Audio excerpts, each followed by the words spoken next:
انت العدد عندك يا الاحمر يا رجال ثاني بعد ايوه شغال رجال ثاني بتشقى ثاني خلاص. Early morning, October 7th. Hamas's Nukhba force, still in their lairs, turn on the cameras that will record their attack and the massacre to follow. Along with tea and trail mix, the terrorist on the left lays out this bag. That looks like drugs to me. Captagon. Speed drugs. See?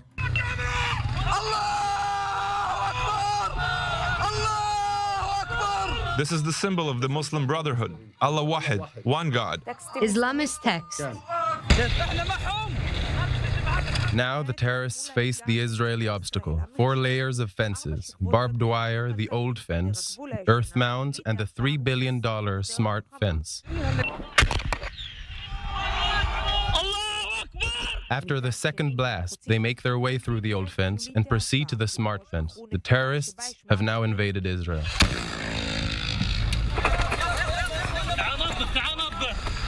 A stopwatch counting from the first explosion until the moment terrorist squad number 1 crosses into Israel shows 7.5 minutes.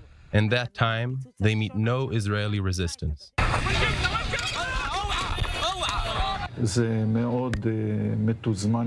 It's very well timed, based on extensive exercises. There's a surprise factor here, and their numbers. Their numbers is what tipped the scales in the crucial first minutes. On a different route in the Gaza envelope, Nukhba squad number 3 ambushes civilian cars. The radio is on. An ecstatic song is calling, "Bomb, burn. Leave no Zionist alive."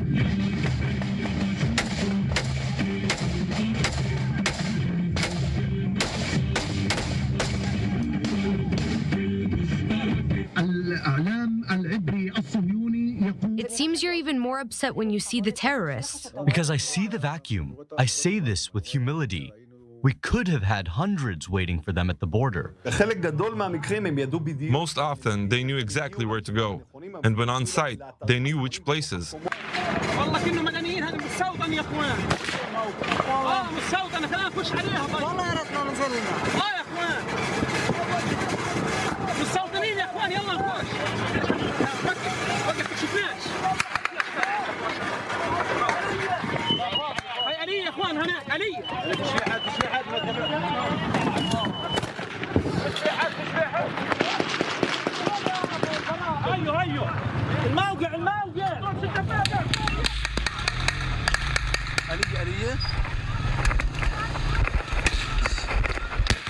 Here, the terrorists come into view of Kibbutz Sufa. They also encounter fire from the adjacent military base, which stalls them.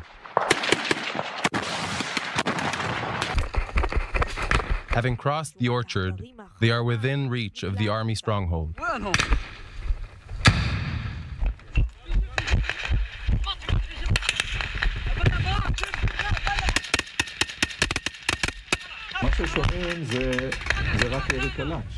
What we're hearing is only AK-47 fire. You can tell that there's no IDF fire at this time.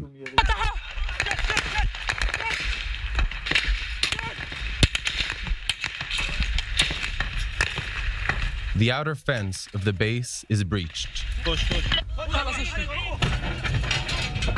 15 minutes. That's how long it took this squad from the moment they crossed the fence till they charged the Sufa military base. The fight at the main gate of the base lasted several hours, thanks to the resistance of Israel's Nahal forces. This terrorist seems in charge of the attack on the base. He gives the orders, although no one calls him by rank.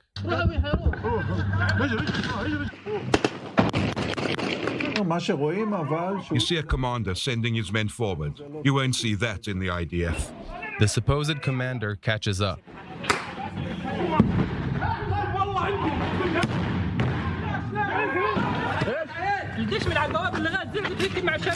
The terrorists enter the barracks. There's almost no one there. Most soldiers in the base are fighting in the mess hall. Many of them are wounded, some seriously.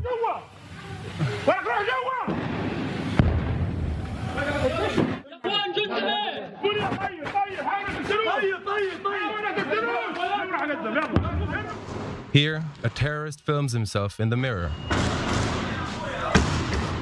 Fussing around documentation and the apparent orders from commanders inside Gaza for propaganda footage keep stirring quarrels. هي يا عمي في بارود هنا زياده بدل التفاح صور هنا بصور شغاله طيب من طرفك رسالة أخيرة طرفنا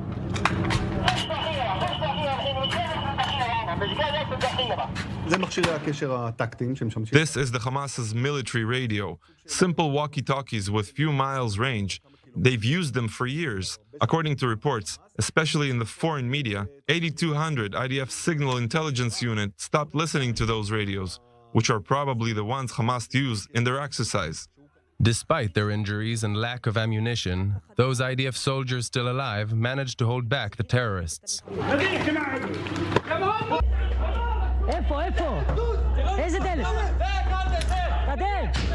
After hours of Hamas controlling the base, Shayetet Navy commandos arrive and clear the base from terrorists.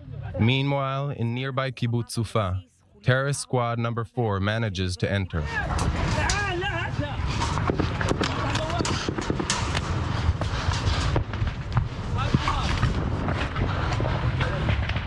They struggle to open the gate, but they eventually succeed.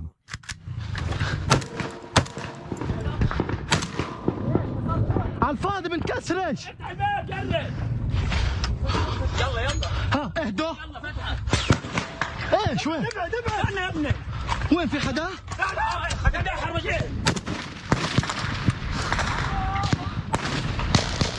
In the attempt to halt the terrorists, Kibbutz security team member Oz Khubara is killed.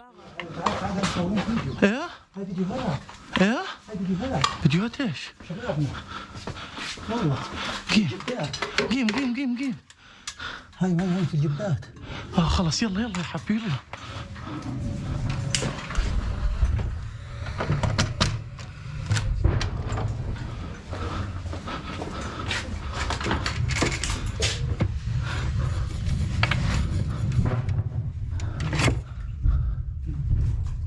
ليش مبين هذا؟ لا اسحب. On their killing spree, these two will kill 2 civilians, Bernard Cohen and Ophir Erez. Then, finally, they are eliminated. أشهد أن لا إله إلا الله وأشهد أن محمدا رسول الله